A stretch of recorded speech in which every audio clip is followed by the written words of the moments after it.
Oke, Assalamualaikum warahmatullahi wabarakatuh. Selamat malam dan salam sejahtera bagi kita semua. Selamat datang di mata kuliah Hukum Keuangan dan Hukum Perizinan. Nah, ini mohon maaf kalau suara saya agak lemas karena ini sedang diare. Jadi ya, mungkin suaranya nggak bisa terlalu jelas ya. Tapi kalau nanti misalnya ada pertanyaan, bisa diajukan di grup WA. Nah, terus berkaitan dengan perkuliahan hari ini, bagi yang kemarin Sabtu tidak bisa datang atau berhalangan, udah saya share juga di grup WA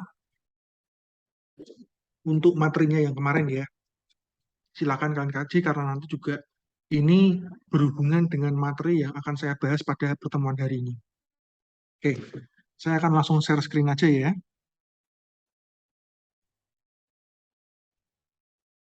Oke, saya lihat semua ya. Nah, ini Pak. Oke, eh, untuk hukum keuangan dan perizinan kemarin sudah saya bahas cukup panjang lebar, terutama berhubungan dengan procurement atau pengadaan barang dan jasa yang cukup menarik karena memang banyak kasus-kasus di dalamnya. Dan kemudian hal ini pada dasarnya nanti juga berujung pada pembahasan selanjutnya yang kita bahas hari ini, ini ketentuan pidana, sanksi administratif, dan ganti rugi yang berhubungan erat dengan keuangan negara. Karena pada dasarnya negara itu punya kewajiban untuk eh, melaporkan keuangan negara pada masyarakat. Dan sebagaimana pada perusahaan pada umumnya, untuk mencegah adanya kerugian, otomatis harus ada pengawasan yang ketat. Sehingga kalau misalnya ada pegawai yang ketahuan, nilai uang negara, maka sebagaimana pada perusahaan pada umumnya, orang-orang ini wajib dilakukan sanksi. Nah, kalau dalam hal ini, sanksi-sanksi yang dimaksud itu adalah ketentuan pidana, ketentuan administratif, dan berupa ganti rugi. Sama sih dengan perusahaan pada umumnya ya. Jadi kalau misalnya kalian bekerja di perusahaan apa, dan kalian menimbulkan kerugian bagi perusahaan, maka kalian wajib mengganti kerugian yang telah kalian timbulkan pada perusahaan.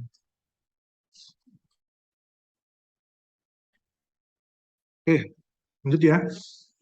Nah, tapi sebelum kita bahas, karena ini berhubungan dengan kerugian negara, kita harus bahas dulu nih. Jadi, apa sih itu kerugian negara? Nah, kerugian negara dalam Indonesian Compatibility Rate atau ICW dirumuskan sebagai berkurangnya kekayaan negara yang disebabkan oleh suatu tindakan melanggar hukum atau kelalaian seseorang dan atau disebabkan oleh force majeure atau hal-hal yang di luar kemampuan manusia. Dalam ICW juga disebutkan bahwa ini muncul dari adanya selisih antara saldo kredit dengan debit, ya kasarnya seperti itu. Jadi simpelnya nih, saldo kredit dan debit itu misalnya eh, hmm, ini dapat dilihat dari apa faktor-faktor seperti ini ya. Misalnya pendapatan berapa, terus pengeluaran berapa. Kalau misalnya pendapatannya segini tapi pengeluarannya lebih rendah, itu aman. Tapi kalau misalnya pendapatannya ini segini, pengeluarannya lebih tinggi, itu harus dilihat pos daya mana yang mengakibatkan kerugian. Ini bahasa ekonominya. Nah, kalau dalam bahasa hukum juga dapat dilihat dalam faktor-faktor lainnya. Misalnya, ya, misalnya RAB-nya, ya, RAB 2M misalnya. Terus kemudian realisasi, realisasi katakanlah mungkin 1,8. Loh, di sini nggak ada masalah dong, Pak. Nah, di sini ketika ada realisasi yang lebih rendah ataupun lebih tinggi, katakanlah lebih rendah 1,8 atau mungkin lebih tinggi 2,2. Nah, ini jadi pertanyaan tersendiri. Karena dalam membuat RAB itu nggak sembarangan. Dalam membuat RAB itu juga harus dilihat kenapa bisa memunculkan angka segitu. Ya, ketika lebih rendah, dikhawatirkan kualitas barangnya tidak sesuai. Misalnya kalian disuruh membuat RAB untuk pembangunan jalan tol sepanjang 3 kilometer. Terus RAB kalian 2 miliar. Loh, kenyataannya kok cuma 1,8 miliar. Jadi pertanyaan justru dari mana apakah kualitasnya bakal sesuai. Jangan-jangan malah dipangkas nih, dicari bahan yang lebih murah atau aspalnya lebih sedikit daripada yang seharusnya. Atau kalau misalnya harganya lebih tinggi, 2,2 miliar misalnya dari RAB-nya cuma 2 miliar, juga harus dicek. Ini bener nggak nih? Apa jangan-jangan ada kong kali kong harganya dinaikkan? Nah, biasanya untuk mengecek kerugian negara dalam hal ini, nanti tugasnya BPK. BPK akan ngecek nanti apakah pengeluarannya sudah benar apa belum. Nanti kalau misalnya ada beneran ada pos daya atau pengeluaran yang mencurigakan, nanti diajukan ke KPK atau ke kepolisian juga bisa. Tapi sekarang dalam undang-undang KPK ya kalau dalam hal ini. Nah, cuman yang harus dikaji ya, satu hal yang unik adalah kok dalam sistem pemerintahan Indonesia dan di beberapa negara kebanyakan, unsur kelalaian ini masih dipertanyakan. Kenapa dipertanyakan? Simpelnya karena eh, nggak eligible ya. Saya juga heran kenapa kalau misalnya itu korupsi, oke. Tapi kalau misalnya kelalaian yang menyebabkan kerugian negara sampai sekarang saya lihat belum ada kasusnya. Nah, ini juga menjadi pertanyaan pertama yang saya tanyakan dalam pertemuan hari ini.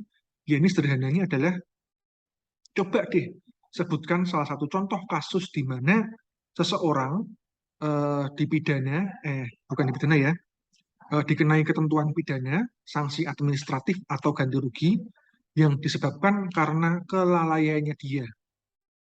Jadi di sini posisinya dia tidak melakukan korupsi, tapi karena kelalaian yang dia lakukan mengakibatkan kerugian negara, sehingga dia harus dikenakan sanksi pidana kah atau administratif kah atau disuruh mengganti rugi. Sudah ada apa enggak nih? Ini pertanyaan pertama. Oke ya. Nah, bagaimana cara tahunya? Tadi kembali ke tadi ya. Nah, ini tugasnya BPK. Nah, tapi selain tugas BPK juga menjadi kewenangan bagi pemeriksaan aparat pengawasan fungsional.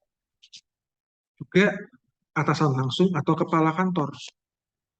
Juga pemeriksaan ex officio. Jadi ini semacam tim pemeriksa yang sekali pakai ya, yang apa namanya ad hoc, yang fungsinya untuk menyelidiki suatu kasus yang terjadi di suatu instansi tertentu. Ketika sudah jadi, ya sudah selesai.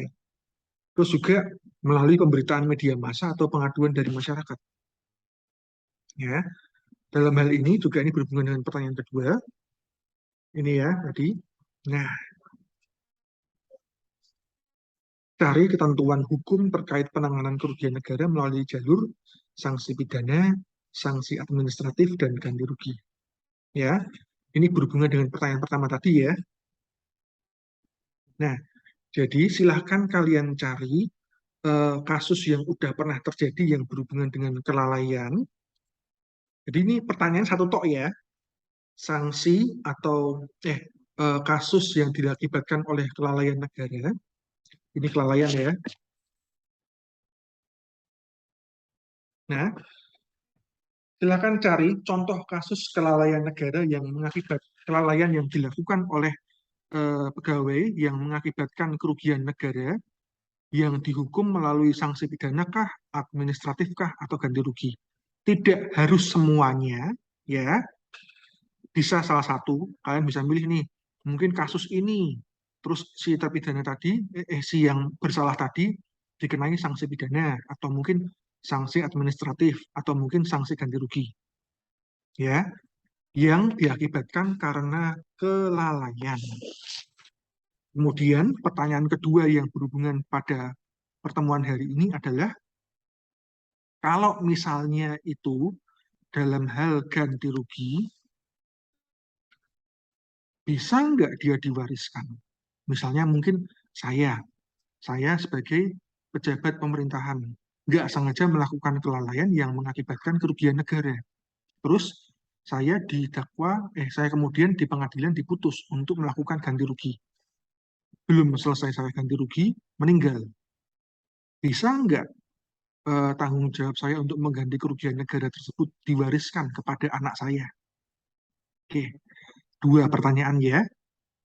Yang pertama ini tadi, contoh kasusnya, kelalaian yang mengakibatkan kerugian negara, yang dihukum sanksi pidana kah, administratif kah, atau ganti rugi kah, sama kalau misalnya itu ganti rugi, bisa nggak diwariskan. Oke, silakan ya, kalian pikir dalam-dalam, terus kemudian kalian rancang dulu. Ya, next. Nah, kira-kira sebenarnya itu saja sih materi untuk mata kuliah hukum keuangan. Next, di sisa 3 pertemuan kita yang terakhir, 4 pertemuan kita yang terakhir, kita akan banyak membahas, kita akan menyelesaikan materi kita, yakni yang berhubungan dengan hukum perizinan. Nah, ini sebenarnya materinya dikit banget nih. Jadi kita nggak perlu panjang-panjang ya. Jadi apa sih itu hukum perizinan? Simpelnya ya, kalau kita bicara dulu mengenai apa itu perizinan. Perizinan secara sederhana adalah berhubungan erat dengan pembebasan, dispensasi, dan konsesi. Apa sih itu, Pak? Ya, jadi kita dalam berkehidupan di masyarakat dan bernegara, seringkali kita berhubungan erat dengan hal-hal ini. Karena ya kita segala lini yang ada di masyarakat itu diatur oleh pemerintah. Ya, dan pemerintah punya kewajiban untuk melimit atau merestriksi suatu hal-hal tertentu supaya apa? Ada ketertiban, ada apa namanya persamaan hak dan lain-lain. Nah, dalam hal seperti ini itu pemerintah dapat memberlakukan suatu restriksi dalam bentuk perizinan, ya, yang dalam hal ini diatur oleh undang-undang. Hmm. Yang sebenarnya tujuannya ada dua sih. Satu untuk mewujudkan ketertiban, sama kedua untuk mencari profit karena memang ini perizinan itu menjadi salah satu pos dayanya pemerintah dalam hal pendapatan negara bukan pajak ya, seperti retribusi dan lain-lain. Nah, yuk kita bahas dulu secara dasar. Kok mau nanti ya? Oh, kelompatan ini. Besok ya harusnya. Kita bahas besok aja itu nanti. Mata pelajaran itu. Oke. Nah, sekarang kita bicara mengenai hukum perizinan. Izin secara sederhana adalah perbuatan pemerintah bersegi satu berdasarkan peraturan undang-undangan untuk diterapkan pada peristiwa konkret menurut prosedur dan persyaratan tertentu. Nah, maksudnya apa Pak segi satu? Ya simpelnya yang bisa mengeluarkan adalah pemerintah dan tidak memerlukan persetujuan dari orang yang bersangkutan. Orang yang bersangkutan juga ikut-ikut aja. Ya, saya ambil contoh, misalnya saya mau parkir, terus kemudian bayar parkir 1.000. Saya nggak bisa ngenyang, ya. Saya nggak bisa, wah Pak, aku nonnya 500 tuh Pak, saya kasih 500 ya. Nggak bisa. Karena aturannya udah segitu. Kalau kamu nggak mau parkir di sini, ya monggo, silakan pindah ke tempat lain yang bisa kamu goyang harganya. Itu izin, ya. Atau dalam hal ini perizinan. Ya, ini definisi-definisinya. Nah, terus izin sekali lagi dibagi menjadi 3. Yang pertama sekarang kita bahas adalah dispensasi. Dispensasi adalah keputusan administratif negara untuk membebaskan seseorang dari suatu perbuatan yang dari kekuasaan peraturan yang menolak perbuatan tersebut. Ya, sambil contoh, misalnya kalian ini mahasiswa ngikut apa namanya punya izin dispensasi kuliah. Apa sih itu? Nah, misalnya ini barusan ada mahasiswa izin ke saya karena dia terpilih pertukaran mahasiswa ke Thailand. Nah, dia mendapatkan yang namanya surat izin dispensasi. Dia yang seharusnya mengikuti perkuliahan di Semarang, di UGRIS ini sampai akhir semester ini, bulan Desember, karena dia sudah mendapatkan surat dispensasi, dia diperbolehkan untuk tidak mengikuti perkuliahan. Izin untuk tidak mengikuti perkuliahan ini disebut dengan dispensasi. Ya, pembebasan dari untuk tidak melakukan sesuatu perbuatan yang wajib dilakukan. Itu dispensasi. Terus ada lagi lisensi, yakni izin untuk melakukan sesuatu perbuatan yang pada dasarnya tidak diperbolehkan untuk dilakukan kalau belum punya ini. Ya, itu adalah lisensi. Biasanya ini dalam hal untuk menyelenggarakan sesuatu perusahaan. Nah, misalnya kalian mau mendirikan perusahaan, kalian itu wajib izin sama pemerintah. Karena kalau bila tidak, ya kalian dianggap ini mendirikan perusahaan secara ilegal dan ada sanksi pidananya. Jadi, untuk bisa mendirikan perusahaan, kalian harus punya lisensi dulu. Dalam hal ini mungkin seperti TDP, tanda daftar perusahaan. Ya, harus punya tanda daftar perusahaan dulu misalnya. Oke, itu lisensi. Terus ada lagi yang namanya konsesi. Konsesi itu apa? Ya, ini merupakan suatu izin yang berhubungan dengan pekerjaan yang besar di mana kepentingan umum terlibat erat sekali sehingga sebenarnya pekerjaan itu menjadi tugas dari pemerintah tapi diberikan haknya kepada yang bukan pejabat pemerintah. Ini berhubungan dengan yang kemarin ya, yang dalam hal apa namanya, yang berhubungan dalam hal apa kemarin ya? Oh ini apa namanya, tender dalam bangun jembatan misalnya, atau mungkin dalam bangun jalan tol, nggak mungkin pemerintah dalam hal ini mungkin PUPR ya, itu bisa buat sendiri. Dia pasti melakukan yang namanya subkon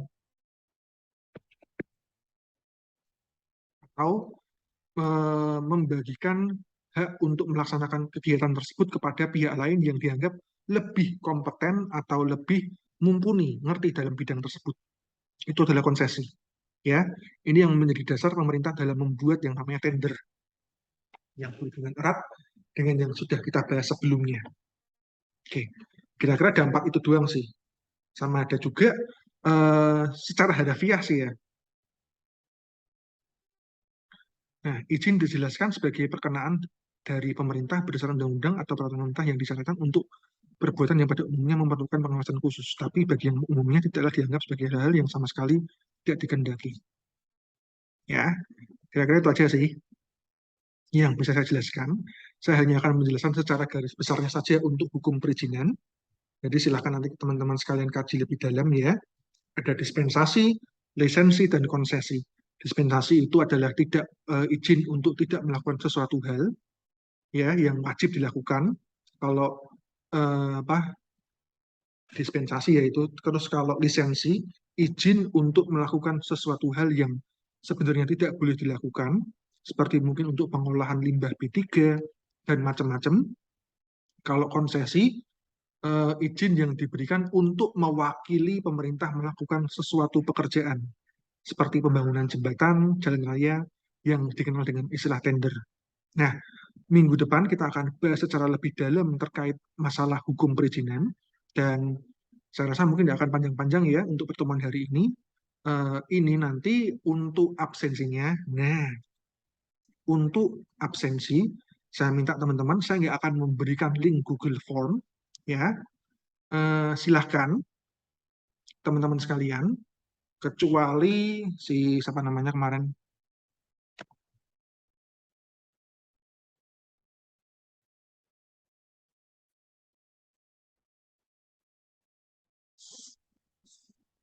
oke, silahkan teman-teman sekalian, kecuali Marsha Caroline Iwangi, Arifatul Kasanah, dan Farah Imanuda, untuk membuat eh, dalam bentuk chatting ya, tulisan saja, tuliskan nama, NPM kalian dan chatting, dan apa, silakan tuliskan pandangan kalian terkait inilah pandangan kalian terkait materi yang saya bahas pada pertemuan di hari Sabtu itu. Tulis dalam grup WA minimal 100 kata, terus ini kopas ya, jangan kopas kalau bisa, terkait materi yang saya bahas pada pertemuan kemarin untuk mata kuliah hukum keuangan ya. Terus untuk pertemuan hari ini Saya minta kalian, bukan di chat ya, untuk membuat video. Video untuk menjawab pertanyaan saya tadi. Ya, ada 2 pertanyaan ya. Silahkan kalian jawab 2 pertanyaan saya tadi dalam sebuah video dengan durasi minimal 2 menit. Oke, waktunya panjang itu 2 menit. Terus waktu penguploadan video tersebut hingga besok jam 20.10. Waktunya 24 jam, cukup panjang, silakan manfaatkan baik-baik. Dan ingat, durasi minimal 2 menit. Ya, silakan. Ingat pertanyaannya apa tadi? Jadi ada 2 tugas ya. Ada 2 tugas dalam pertemuan hari ini. Ada 2 tugas. Yang pertama untuk pertemuan yang kemarin. Jadi bagi yang namanya nggak saya sebutkan itu, silakan membuat terus yakni eh, komentar terkait materi pertemuan kemarin di video yang sudah saya share itu. Sama untuk yang hari ini, silakan kalian buat video terkait pertanyaan yang saya ajukan tadi. Silakan jawab secara lisan ya, makanya saya minta untuk ditulis dulu di kertas atau di mana. Nanti kalian tinggal baca saja. Waktunya 2 menit ya, minimal. Jadi silakan manfaatkan baik-baik waktunya. Terus saya kira itu saja sih untuk pertemuan hari ini. Saya mohon maaf yang sebesar-besarnya kalau ada kesalahan teknis ataupun kata-kata yang kurang berkenan. Sampai jumpa minggu depan. Sekian dan terima kasih. Wassalamualaikum warahmatullahi wabarakatuh.